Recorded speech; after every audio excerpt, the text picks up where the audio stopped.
Price the Lord. ஆண்டவரும் இரட்சகருமாய் இருக்கிற இயேசு கிறிஸ்துவின் நாமத்தினாலே தினம் ஒரு தீர்க்க தரிசனம் என்கிற தேவனுடைய சத்தத்திற்கு உங்களை வரவேற்கிறோம். தீர்க்க தரிசனம் என்பது தேவ ஆவியால் அருளப்பட்ட அவருடைய வாக்குத்தத்தமான வார்த்தைகள் மாத்திரமே. இந்த நாளுக்குரிய தீர்க்க தரிசனமான வார்த்தைகளை வாசித்து நாம் ஜெபிக்கலாம். லூக்கா எழுதின சுவிசேஷம் 1வது அதிகாரம் 45வது வசனத்தை நான் வாசிக்கிறேன். விசுவாசித்தவளே பாக்கியவதி, கர்த்தராலே அவளுக்கு சொல்லப்பட்டவைகள் நிறைவேறும் என்றாள். ஆமென். Praise God. கர்த்தர் இந்த வார்த்தைகளை நமக்கு ஆசீர்வதித்து தருவாராக. இந்த நாளுக்கு தேவன் கொடுக்கிற தீர்க்க தரிசனமான ரேமா வார்த்தை, கர்த்தராலே அவளுக்கு சொல்லப்பட்டவைகள் நிறைவேறும் என்று ஆண்டவர் வாக்குத்தத்தம் பண்ணுகிறார்.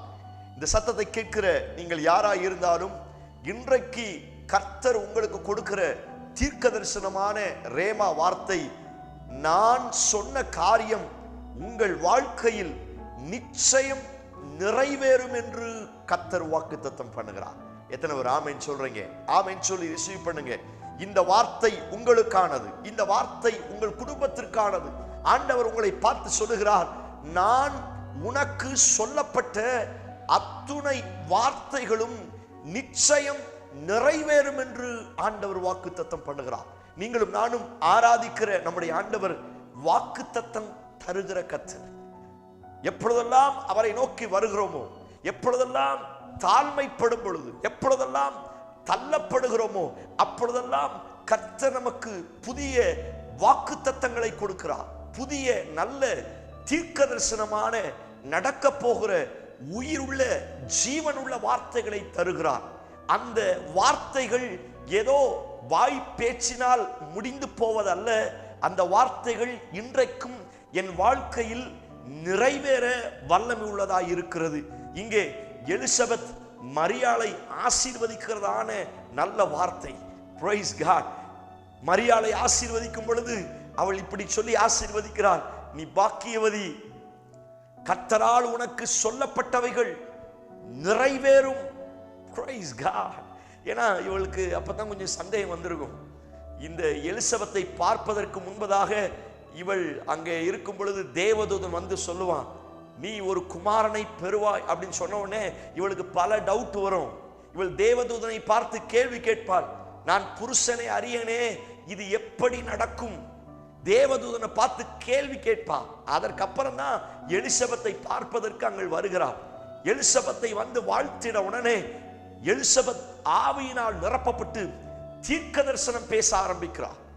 எலிசபெத் மரியாளுக்கு தீர்க்க தரிசனமாய் சொல்லுகிற முதல் வார்த்தை தான் இது. மரியாளை பார்த்து சொன்னார், கர்த்தரால் உனக்கு சொல்லப்பட்ட நல் வார்த்தை நிறைவேறும். Praise God. ஹல்லேலூயா. நீங்க பைபிளை வாசித்து பார்த்தீங்கன்னா அந்த 1வது அதிகாரத்துல அதுவரை ரொம்ப கேள்வியில, ரொம்ப கன்ஃபியூஷன்ல, ரொம்ப கஷ்டத்தில் இருந்த மரியாள் இந்த வார்த்தை அவளுக்கு நேரே வந்த மாத்திரத்தில் அவள் மனமகிழ்ச்சியானாள். அதற்கு கீழே உள்ள வார்த்தைகளை வாசித்து பார்த்தீங்கன்னா அவளுக்கு அவ்வளவு ஃபெய்த் வருது. அந்த ஃபெய்த்தோடு அவள் போனால் ஆண்டவர் சொன்ன வார்த்தைகள் அவள் வாழ்க்கையிலே நிறைவேறினது. இந்த சத்தத்தை கேட்கிற நீங்கள் ஒருவேளை தேவன் உங்களுக்கு கொடுத்த வாக்குத்தத்தங்கள் இன்னும் நிறைவேறாமல், தேவன் உங்களுக்கு கொடுத்த சொப்பனங்கள், தேவன் உங்களுக்கு கொடுத்த தரிசனங்கள் இன்னும் நிறைவேறவில்லையே, இன்னும் தாமதிக்கிறதே என்று போராட்டத்தோடு கேள்வியோடு இந்த சத்தத்தை கேட்கிறீங்களா? மரியாள்கிட்ட சொன்ன அதே தீர்க்க தரிசனமான வார்த்தைகளை கர்த்தர் இன்றைக்கு உங்களோடு சொல்லுகிறார். நான் உனக்கு சொன்ன அத்துணை நல் வார்த்தைகளை நிறைவேற பண்ணுவேன் என்று கர்த்தர் வாக்குத்தத்தம் பண்ணுகிறார். எத்தனை ஒரு ஆமீன் சொல்றீங்க? யோசேப்புக்கு சொன்ன அத்துணை வாக்குத்தத்தங்களும் நிறைவேறினது. வேத ஆராய்ச்சியாளர் சொல்லுகிறார்கள், வாலிப நாட்கள்ல கிட்டத்தட்ட 17 வயதுல அவனுக்கு கொடுத்த வாக்குத்தத்தங்கள் சோத்திரம் சில ஆண்டுகள் தாமதித்தாலும் நிறைவேறினது என்று வேதத்தில் வாசிக்கிறோம். ஸ்தோத்திரம். அவனுக்கு சொன்ன வாக்குத்தத்தங்களுக்கு அவனுக்கு சம்பந்தமே இல்லை. கர்த்தர் ஒரு வாக்குத்தத்தம் கொடுக்கிறார், ஆனால் அவனுக்கு நடக்கிறதெல்லாம் வாக்குத்தத்தத்துக்கு ஆப்போசிட்டா நடக்குது. கர்த்தர் எல்லாரை காட்டிலும் நான் உன்னை மேல வைப்பேன், உன் சகோதரர்கள்லாம் உன்னை வணங்குவார்கள் அப்படின்னு ஆண்டவர் அவனுக்கு வாக்குத்தத்தம் கொடுத்தார். ஆனா வாக்குத்தத்தம் கொடுத்ததுக்கு பிற்பாடு நடந்தது, எல்லாரும் இவனை வணங்கல, எல்லாரும் இவனை அடித்து குழிக்குள் தூக்கி போட்டார்கள், விற்றார்கள் என்று பைபிள்ல வாசிக்கிறோம். Praise God. அநேக நேரத்தில் நமக்கு இந்த கன்ஃபியூஷன் தான். நிறைய பிரச்சனையில் இருக்கும் பொழுது கர்த்தர் வாக்குத்தத்தம் தருகிறார், ஆண்டவர் வார்த்தையை தருகிறார். அந்த வார்த்தையை ரிசீவ் பண்ணி அடுத்த ஸ்டெப் நம்ம கடந்து போகும் பொழுது அந்த வார்த்தைக்கு நேர் ஆப்போசிட்டா என் லைஃப்ல நடந்த உடனே டைரக்டா என் ஃபெய்த், என்னுடைய காரியங்கள் அத்தனையும் பாழாய் போய் விடுகிறது.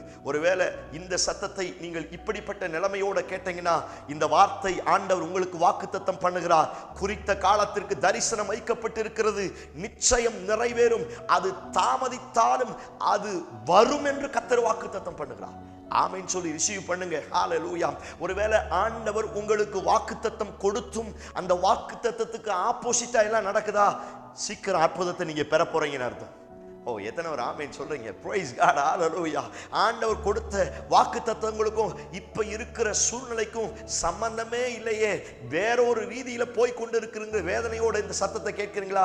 கர்த்தர் சொல்லுகிறார், அப்பொழுதுன்னா சீக்கிரம் உங்க வாக்குத்தத்தம் நிறைவேற போறதுன்னு அர்த்தம். எத்தனை ஒரு ஆமென் சொல்றீங்க? சத்தமா ஒரு ஆமென் சொல்லி கர்த்தரை மகிமைப்படுத்துங்க. யாக்கோப்புக்கு கர்த்தர் அந்த இரவு நேரத்துல தரிசனத்தின் மூலம் வாக்குத்தத்தம் கொடுத்தார், நல் வார்த்தைகளை பேச ஆரம்பித்தார். ஆனால் அங்க மாமாட்ட போனா பல ஏமாற்றங்களை சந்தித்தான், பல ஏமாற்றங்களை யாக்கோப்பு சந்தித்தான். ஆனால் ஸ்தோத்திரம், அத்தனை ஏமாற்றங்களை சந்தித்தாலும் ஆண்டவர் அவனுக்கு சொன்ன நல் வார்த்தைகள் ஒன்று கூட தரையில் விழல. எத்தனை ஒரு ஆமென் சொல்றீங்க? அவனை 2 பெரிய பரிவாளத்தோடு வரவழைப்பேன் என்று சொன்னால் அது நடக்க ஆரம்பித்தது. பிரியமான தேவனுடைய பிள்ளைகளே, ஒருவேளை கர்த்தர் உங்களுக்கு கொடுத்த நல் வார்த்தைக்கு ஆப்போசிட்டா இப்ப இருக்கிற சூழ்நிலைகள் நிறைவே நடந்து கொண்டிருக்கலாம். இந்த வார்த்தையை ஒரு சிலருக்கு தீர்க்க தரிசனமாய் சொல்லுகிறார். யாக்கோப்பே, யோசேப்பே, உனக்கான நல் வார்த்தைகள் நிறைவேறுகிற காலம் சமீபத்தில் இருக்கிறது என்று கர்த்தர் வாக்குத்தத்தம் பண்ணுகிறார். எத்தனை ஒரு ஆமென் சொல்றீங்க? இதுவே ரட்சணிய காலம், இதுவே அனுக்கிரக காலம். அந்த வார்த்தையை கர்த்தர் உங்களுக்கு நிறைவேற்ற போகிறார். அவர் பொய் சொல்ல மனிதர் அல்ல, அவர் மனம் மாற மனுபுத்திரன் அல்ல. உங்களுக்கு என்ன வார்த்தையை செய்வேன் சொன்னாரோ அது ஆமென்றும் ஆமென் என்றும் நிறைவேற போகும். ஹalleluya. Yes Lord. மரியாள் வாழ்க்கையில கர்த்தரால் சொல்லப்பட்ட காரியம் நிறைவேறினது உண்மை என்று சொன்னார். தீர்க்கதரிசிகளின் மூலமாய் அல்லது வேத வசனத்தின் மூலமாய், பாடல் ஆராதனையின் மூலமாய், தனி ஜெபத்தில் நீங்கள் காத்திருக்கும் பொழுது, நீங்கள் அழும் பொழுது கர்த்தர் என்னென்ன நல்ல வார்த்தைகளை உங்களுக்கு, உங்கள் பிள்ளைகளுக்கு, உங்கள் கையின் பிரயாசத்திற்கு, உங்கள் எதிர்காலத்திற்கு நான் செய்வேன் என்று வாக்குத்தத்தம் பண்ணினாரோ அந்த நல்ல வார்த்தைகள், உங்களுக்கு சொல்லப்பட்ட நல் விசேஷமான வார்த்தைகள் நிறைவேறுகிற நாட்கள் சமீபத்தில் இருக்கிறது என்று கர்த்தர் வாக்குத்தத்தம் பண்ணுகிறார். எத்தனை ஒரு ஆமென் சொல்றீங்க? நம்புங்கள், அவள் பொய்யுரையாத தெய்வம். அவர் சொன்ன வார்த்தைகள் கொஞ்சம் தாமதமாகலாம், ஆனால் நிச்சயம் நிறைவேறும். இன்றைக்கு அந்த காலங்களாய் இருக்கிறது. இந்த கடைசி வாரங்களில் கர்த்தர் உங்களுக்கு வாக்குத்தத்தம் பண்ணுகிறார். உனக்கும் உன் குடும்பத்திற்கும் சொல்லப்பட்டவை நல் வார்த்தைகள் நிறைவேறும். கண்களை மூடி ஆண்டவரை நோக்கி பார்ப்போம். Praise God in Jesus name. ஆண்டவரே, யாரெல்லாம் வாக்குத்தத்தம் நிறைவேறலையே அப்படிங்கிற கவலையோடு இந்த சத்தத்தை கேட்கிறாங்களோ, கர்த்தர் நிறைய தீர்க்க தரிசனத்தின் மூலமா பேசி இருக்கிறார். நிறைய வாக்குத்தத்தங்கள் இன்னும் பெண்டிங்ல இருக்கு. அந்த வாக்குத்தத்தங்கள் எல்லாம் இயேசுவின் நாமத்தினால ஆமென்றும் ஆமென் என்றும் நிறைவேறுவதாக, நிறைவேறுவதாக. அந்த வாக்குத்தத்தங்கள் கர்த்தரால் நிறைவேறுவதாக. என் ஜனங்கள் அப்படிப்பட்ட மகிழ்ச்சியான நாட்களை பார்க்கட்டும். அப்படி செய்வீர் என்று நம்புகிறோம். இயேசு கிறிஸ்து மூலம் ஜெபிக்கிறோம். ஜெபம் கேளும் நல்ல பிதாவே. ஆமென், ஆமென். Praise the Lord. நம்பிக்கையோடு இந்த நாளை துவங்குங்கள். சொல்லப்பட்ட வாக்குத்தத்தங்கள் நிச்சயம் சீக்கிரமாய் நிறைவேற போகிறது. செய்தி உங்களுக்கு ஆசீர்வாதமா இருந்துச்சுன்னா மற்றவங்களுக்கு ஷேர் பண்ணுங்க. கர்த்தர் உங்களை ஆசீர்வதிப்பாராக. ஆமென். Praise the Lord. God bless you.